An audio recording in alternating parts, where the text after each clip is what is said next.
Olá, pessoal! Boa tarde, gente! Começando aqui já na sequência, acabei de acabar uma live, então começando na sequência com vocês aqui.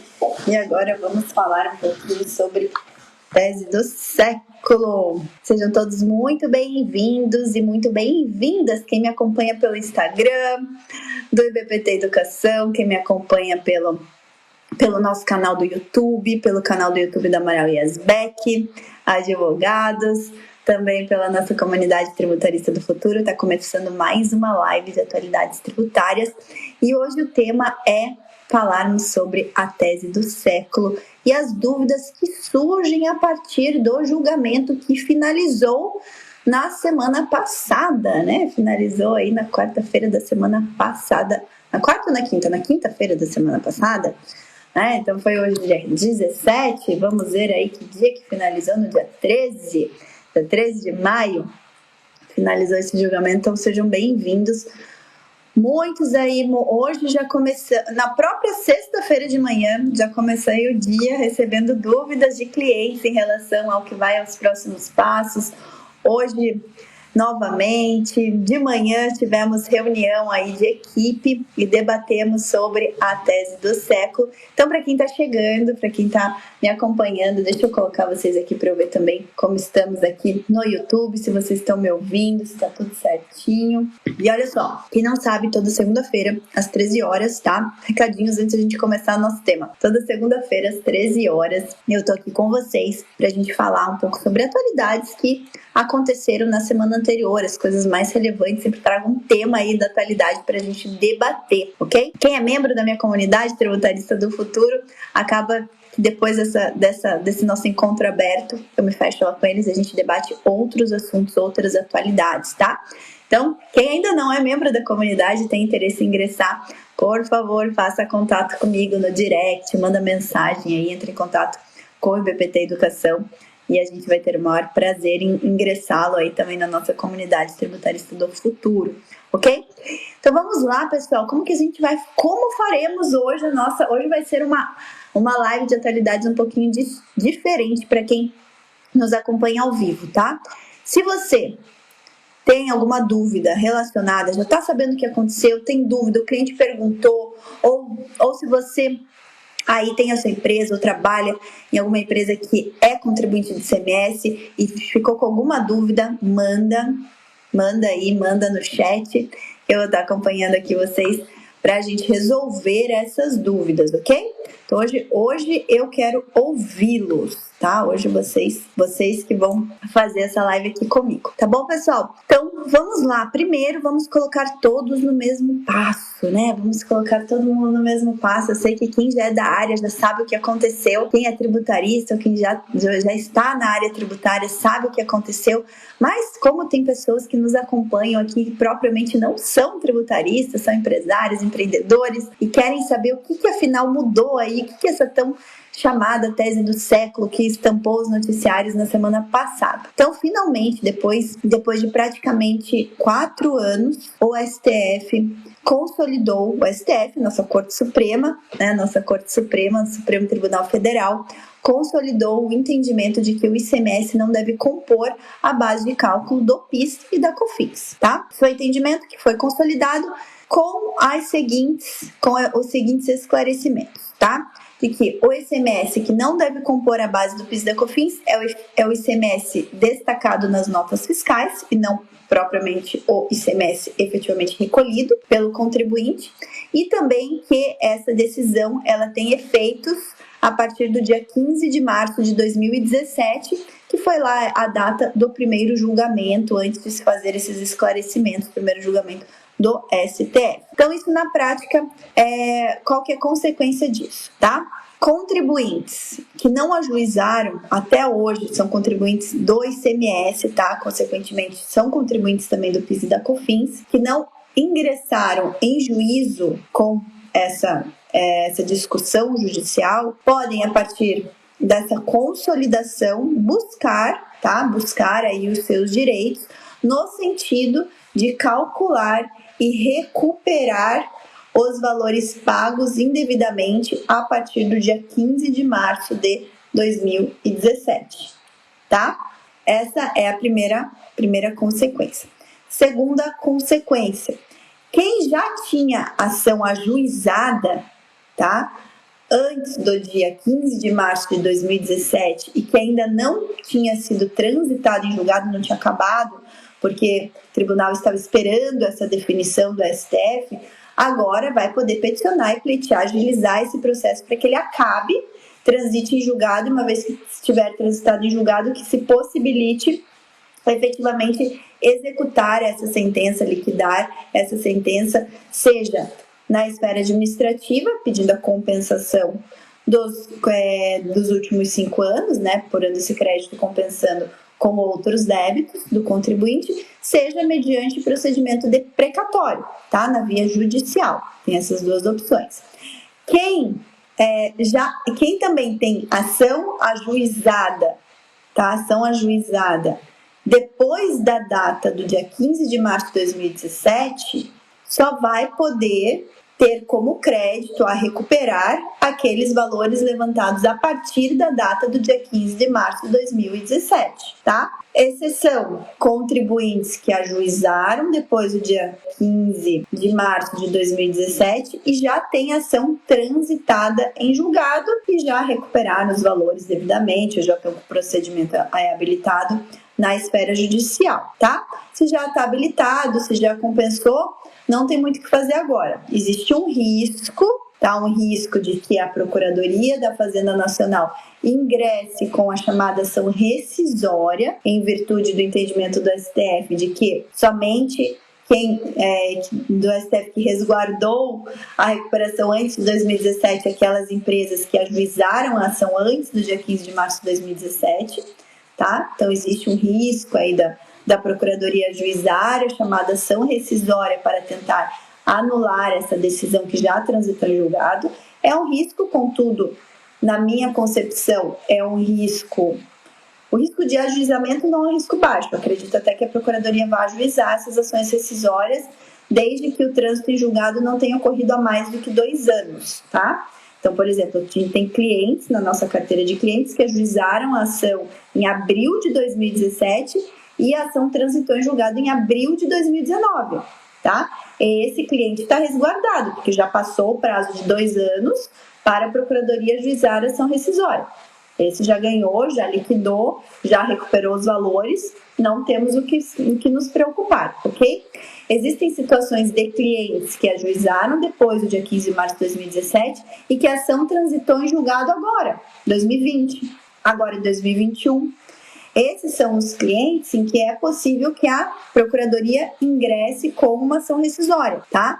E aí, qual que é a consequência da Procuradoria ingressar com a ação rescisória? A gente vai ter que fazer a defesa muito alinhada a que uma decisão do Supremo, tá?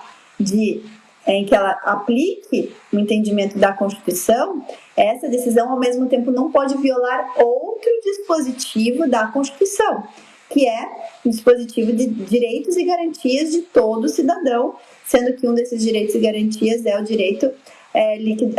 direito adquirido e a coisa julgada. Então, uma ação do trânsito julgada já imperou a coisa julgada, então não poderia ser desfeita, tá? Por uma mudança de entendimento dos tribunais, ok? Então, por isso que eu acho que mesmo que a Procuradoria ingresse em juízo com as chamadas ações rescisórias, tentando desconstituir essas sentenças favoráveis aos contribuintes, que inclusive já foram liquidadas, a chance de êxito, na minha concepção, é muito pequena, tá? Então, o que vai ficar na mão dos advogados tributaristas é realmente resguardar os seus clientes na defesa dessas ações rescisórias, tá bom? Então, essas são as situações. E aqueles clientes, aquelas empresas, tá? Não clientes, aquelas empresas que ajuizaram a ação depois do dia 15 de março de 2017, que a ação ainda não transitou em julgado, esses vão ser, na minha visão, os mais prejudicados. Porque vamos pensar que a empresa ajuizou a ação em abril de 2017, ela não transitou em julgado, ele só vai poder recuperar de março de 2017 para frente. Então, o fato de ter ajuizado depois não vai garantir os 5 anos para trás de 2017, tá bom? E aí a outra situação, Letícia, mas é o seguinte, eu tenho um cliente ou a minha empresa ainda não ajuizou, não ingressou em juízo com com essa situação, não está pleiteando a restituição, a recuperação de todos os anos em que calculou na base de cálculo do PIS da COFINS o ICMS destacado na nota fiscal. O que eu faço nessa situação? Temos alguns caminhos, tá? Caminho mais não é mais conservador, é o estritamente conservador, e o caminho mais rápido, vamos pensar assim.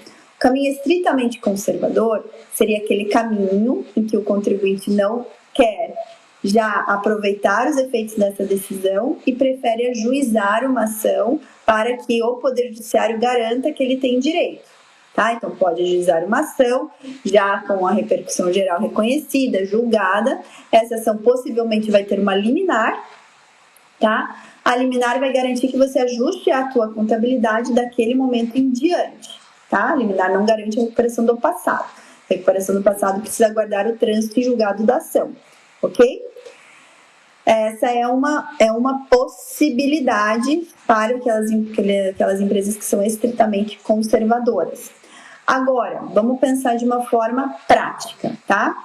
Essa decisão do Supremo, essa decisão da semana passada do Supremo Tribunal Federal, é uma decisão que hoje não tem mais chance de ser modificada, tá? Não tem mais como ser modificada essa decisão. No máximo, vai se esclarecer algum ponto, e um ponto que eu levantaria para esclarecimento é justamente esse. Temos que resguardar os contribuintes que entraram em juízo depois do dia 15 de março de 2017, que já tiveram ação transitada em julgado. Esses continuam tendo direito aos 5 anos passados, porque já transitou em julgado, inclusive já recuperar. Então, no máximo que eu diria que o Supremo poderia analisar agora é alguma situação assim de esclarecimento. Tá? Não vejo como nessa altura, nessa fase processual, mudar-se o entendimento do Supremo. Não existe mais nenhum instrumento processual que legitime essa mudança de entendimento nessa fase, ok? Então, se a empresa entende isso, que não existe o que mudar, e que essa decisão do Supremo, ela vincula, tá, todo o Poder Judiciário e todos os órgãos públicos também, qual que é a consequência? Que as empresas já podem ajustar suas contabilidades, deixar de calcular o ICMS na base do PIS e da COFINS, o ICMS destacado na base do PIS e da COFINS, e já podem promover a recuperação administrativa, tá? Já podem promover a recuperação administrativa. O que é promover a recuperação administrativa? Fazer o cálculo dos últimos 5 anos, fazer o cálculo de 15 de março de 2017 para frente, de quanto recolheram a mais de PIS e COFINS por ter incluído o ICMS destacado na nota na base de cálculo dessas duas contribuições. Então, se apura esse valor de 15 de março de 2017 até hoje, tá? Com esse valor apurado que vai gerar um crédito para a empresa, é possível já ir para a esfera administrativa da Receita Federal e fazer a compensação via PER Decomp, tá? Então, o que vai ter de risco nessa situação? A Receita vamos pegar o auditor da Receita Federal, vai analisar essa recuperação tributária e vai notificar a empresa para prestar os esclarecimentos, tá? A empresa vai prestar os esclarecimentos de que está agindo em conformidade com o entendimento em repercussão geral do STF e fez o cálculo, né? Vai ter que fazer o cálculo correto também, comprovar que aquele cálculo é correto. Via de regra, esse auditor da Receita, ele não pode mais glosar essa compensação. Não tem mais legitimidade para glosar, porque já houve um entendimento em repercussão geral do Supremo. Pode ser que ele fale, mas não mudou a lei, não existe nenhuma instrução normativa expressa me autorizando a tirar o ICMS sem uma ação judicial, porque de fato não existe ainda, tá? O que a gente tem aí de instrução normativa que regula a compensação, a instrução normativa 1717 e a instrução normativa 1911 que fala como deve ser feito o cálculo. Essa instrução normativa 1911, inclusive, já está em desacordo com o entendimento do STF, esse novo entendimento. Então, pode ser que o fiscal, por ser estritamente legalista, né, e na legislação infralegal, que é uma instrução normativa, é uma norma infralegal, ele se baseie na norma e glose essa compensação, tá? Então, essa é uma possibilidade, é um risco que se tem ao não ingressar em juízo e fazer direto a recuperação administrativa. Com Contudo, isso vai abrir uma fase de um contencioso, um processo administrativo para se fazer uma manifestação de inconformidade, tá? O profissional que for fazer essa manifestação de inconformidade, ele já vai arguir que houve entendimento consolidado em repercussão geral do Supremo que vincula a administração. E por vincular, a compensação tem que ser validada, tá? Isso vai ser julgado no âmbito da Delegacia Regional de Julgamento. Se a Delegacia Regional de Julgamento mantém essa glosa, né, essa glosa dessa compensação, vai mandar para o CARF, que é o Conselho Administrativo de Recursos Fiscais, que é o que julga os processos administrativos em segunda instância. O CARF também, existe já uma linha do CARF que já se posicionava, antes do julgamento do Supremo da semana passada, já se posicionava a favor daquele julgamento anterior, para já entender que o ICMS tinha que ser excluído da base do PIS e da COFINS, e já para entender que era o ICMS destacado na nota. Então, o CARF, antes do julgamento do Supremo, já tinha um entendimento favorável. Com o julgamento do Supremo, só vai reforçar esse entendimento favorável do CARF. Então, na pior das hipóteses, o CARF vai autorizar a compensação, tá? E vamos pensar aqui numa eventualidade, não sei, isso é muito difícil prever que eventualidade, né? Mas vamos pensar, na pior das hipóteses, vamos pensar que o CARF mantivesse a glosa dessa compensação. Ia ser levado o quê? Para o Poder Judiciário. E aí o Poder Judiciário não tem como não existe hipótese no Poder Judiciário não se atrelar ao entendimento do Supremo. Então, no final das contas, mesmo que haja um contencioso, a empresa já recuperou tudo, já aproveitou aquele valor. E lá no final das contas, ela vai ganhar o processo também.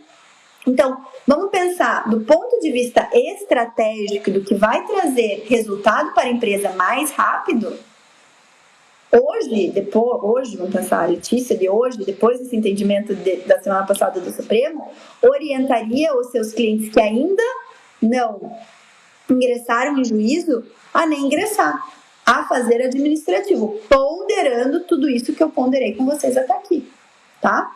Ponderando essas situações. E se o cliente tivesse entendido, porque uma vez que eu pondero e eu falo, olha, faça, eu te auxilio, eu vou prestar esse serviço para você, e se houver algum problema, o que eu vou fazer? Eu vou te auxiliar na defesa também, né? Eu coloco essa responsabilidade no meu colo, tranquilo, o cliente fica seguro, tá? Ele fica seguro de que ele está agindo sem trazer uma implicação pro negócio dele. Ao contrário, vai trazer só um resultado mais rápido, tá? Um resultado mais rápido pro negócio dele, tá? Então, hoje, a Letícia depois do julgamento da semana passada, está se posicionando dessa forma, tá?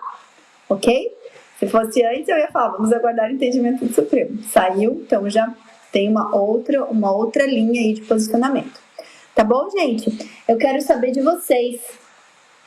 Gilson dando boa tarde de Cascavel. Boa tarde, Gilson. Seja bem-vindo à nossa live. Rodolfo também agradecendo pelos esclarecimentos. Eu quero ouvir de vocês, gente. Agora o nosso encontro aqui é jogo rápido mesmo. Eu só queria pontuar isso porque teve muita gente que entrou em contato, tá tendo dúvida, tá, em relação ao que fazer, ok? Situações distintas. Letícia, mas vamos pensar, deixa eu ver o que o pessoal trouxe para mim aqui. Vocês vão ter que analisar, gente, tá? Antes de tudo, o que tem que analisar é se o cliente de vocês efetivamente é contribuinte de ICMS, tá? Ele destaca ICMS na nota fiscal, ok? Se ele destaca ICMS na nota fiscal, ele tem como se beneficiar dessa tese, tá? Se ele não destaca, né, se ele não é contribuinte de ICMS, não destaca, ou por algum motivo não tem, o ICMS dele é imune, é isento, é alíquota zero, não tem ICMS, ele não vai ter que se beneficiar da tese. Então, chequem só essas situações antes, né? Isso é bem importante. A Rebeca está perguntando, não teria que aguardar o trânsito em julgado? Tá, Rebeca, por qual motivo você aguardaria o trânsito em julgado nesta fase que se está? Por um puro conservadorismo, certo? Porque não tem mais o que mudar. Não existe mais hipótese de mudança. Então, por um puro conservadorismo, se aguardaria o trânsito em julgado. Mas uma decisão proferida no embargo de declaração no recurso extraordinário com repercussão geral, que não há hipótese de embargo de divergência, não tem. O Supremo pode demorar muito tempo para transitar em julgado a decisão. Na prática, pouca efetividade vai ter, tá? Então, por um puro conservadorismo, se o cliente tem medo de eventualmente sofrer uma glosa na esfera administrativa, porque o risco é da glosa da esfera administrativa, esse é o único risco. Que eu já mostrei para vocês que lá na frente, por mais que tenha uma glosa lá, nas defesas não tem como o contribuinte perder. Não existe hipótese do contribuinte perder nesse momento, tá? Então, só aguardaria por um extremo conservadorismo. Ó, o Saulo tá perguntando o seguinte. Não, deixa eu ver se tem mais a Rebeca antes. Ah, tá. Rebeca, eu já respondi. O Saulo tá perguntando. Quem entrar com ação agora pode compensar a partir de 15 de março. Isso, só que quem entrar com ação, lembre-se, entrou com ação, precisa esperar o trânsito em julgado da ação. Demora mais, tá? Então, entrou com ação agora, precisa esperar o trânsito em julgado da ação. Tá bom? Aí sim, a partir do dia 15 de março de 2017. Isso mesmo. Trânsito em julgado, a Gimarcos está perguntando. Trânsito em julgado só seria antes dessa decisão, né?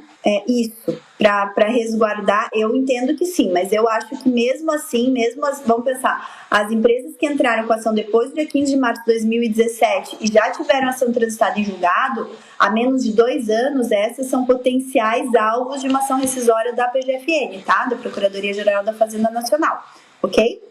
Essas são potenciais alvos da PGFN, que eu acho, tá, na minha visão, é uma ação rescisória que não prospera, ela não ganha, mas a PGFN vai entrar para tentar, todas as tentativas do fisco ele vai ter, né? O Rodolfo tá falando que seria excesso de conservadorismo, eu também acho, Rodolfo, acho que é excesso de conservadorismo, também acho que você esperar fazer uma ação agora, nessa altura do campeonato, é um excesso de conservadorismo. O Paulo tá falando da rescisória, Paulo, rescisória, qual que vai ser a linha de defesa da rescisória, tá? Sim, ela é incabível porque não teve alteração de jurisprudência, tá? Não teve mudança de entendimento jurisprudencial, então por isso, por si só, já seria incabível. Além disso, por mais que o Supremo tenha falado, olha, eu só vai poder recuperar de quem entrou com a ação depois do dia 15 de março de 2017, só a partir do dia 15 de março, que a PGFN vai querer? Rescisória desse pessoal que já teve trânsito em julgado e recuperou os últimos 5 anos, mesmo período passado ao dia 15 de março, no mesmo período prévio ao dia 15 de março de 2017. Esse vai ser o alvo da rescisória, tá? Porque daí sim tem uma mudança de entendimento, né? Aí qual que vai ser a linha argumentativa? Se essa rescisória é acatada, a decisão é inconstitucional porque viola a coisa julgada, tá? A coisa julgada em si, nessa situação, o próprio Supremo não poderia. O próprio Supremo teria que ter respaldado a coisa julgada. Senão ele está interpretando um ponto de acordo com a Constituição de um lado e violando a Constituição do outro. O Supremo não pode. Por isso que eu falei, agora vamos pensar, as partes interessadas nesse processo teriam que ajuizar um embargo de declaração para que o Supremo pudesse resguardar esses contribuintes. Esses contribuintes que ingressaram depois do dia 15 de março de 2017, mas já tiveram trânsito julgado. Esses teriam que estar resguardados, tá? Vamos lá, quero saber se vocês têm mais alguma dúvida para eu poder esclarecer aqui para vocês. Não? Estamos todas as dúvidas devidamente sanadas? Ótimo. Semana passada a gente teve mais outros entendimentos importantes de atualidades, tá? Eu vou trazer numa outra live específica. Provavelmente na semana que vem vou trazer algum convidado para a gente falar do DIFAL. Por quê? Porque a gente teve um julgamento importante na semana passada, contrário ao contribuinte, né, ao contribuinte do Simples Nacional em relação ao diferencial de alíquota. Então a gente precisa, porque há um tempo atrás teve o entendimento favorável aos contribuintes, de uma forma geral, de que DIFAL por decreto era inconstitucional. Então, vou trazer um convidado aqui para a gente falar um pouco mais sobre DIFAL, diferencial de alíquota do ICMS, ok? Então, já deixo isso alinhado aqui com vocês, que eu vou trazer possivelmente na terça-feira da semana que vem, se der tudo certo, ou na terça da outra semana, mas no meu perfil do Tributarista do Futuro, tá? Não aqui nesse perfil, no Tributarista do Futuro. Então, quem não me acompanha no Tributarista do Futuro, por favor, me acompanhe no Tributarista do Futuro também, que lá sempre tem live toda terça e toda sexta. Beleza? O Rodolfo tá falando, acho que haverá rescisória. Sim, o que a PGFN vai fazer um pente fino agora? Todas as ações que transitarem em julgado, que foram ingressadas depois do dia 15 de março de 2017, que a gente sabe que são 56 mil ações, né? Mais de 70% das ações foram ingressadas em juízo depois da data do dia 15 de março, e vai olhar aquelas que transitarem em julgado há menos de 2 anos, porque daí legitima a rescisória e provavelmente vai em busca dessas, tá?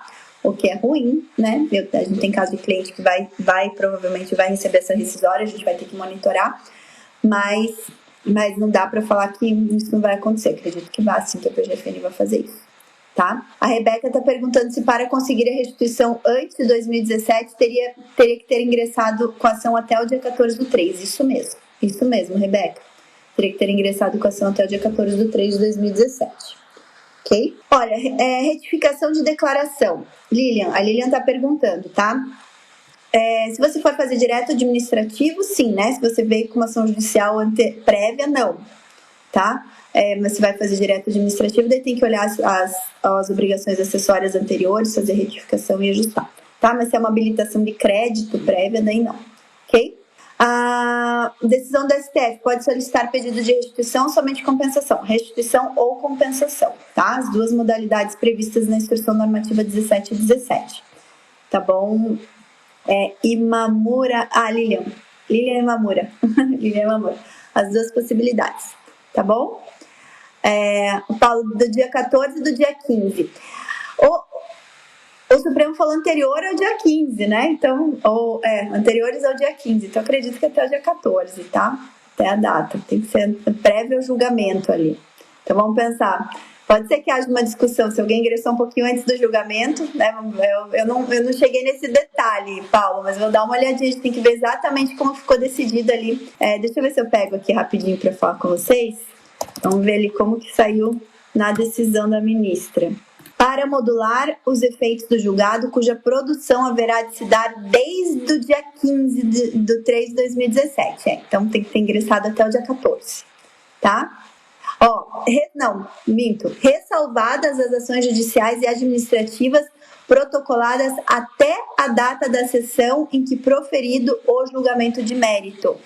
Protocoladas até a data da sessão em que proferido. Então, até o dia 15. Retificando até a data da sessão. A sessão foi no dia 15, então até a data da sessão, tá? E olha que interessante, ele fala ressalvadas ações administrativas, tá? Então, eventualmente, se alguém fez a compensação ali até essa data, né? Fez compensação até essa data, também tá ressalvado. Sabe que alguém fez alguma compensação antes de ingressar em juízo, eventualmente, também tá ressalvado aqui pela decisão do STF, tá? A Joyce está falando, quem não ingressou com a ação pode reaver valor? Pode, Joyce, acho que você entrou depois, mas pode sim, é o que eu tô falando. Agora a gente já tem uma segurança maior para falar que quem não ingressou com a ação nem precisa ingressar com a ação e pode ter a recuperação do dia 15 de março de 2017 em diante, ok? Beleza? Pessoal, eu vou ficar por aqui. Obrigada pela participação de vocês.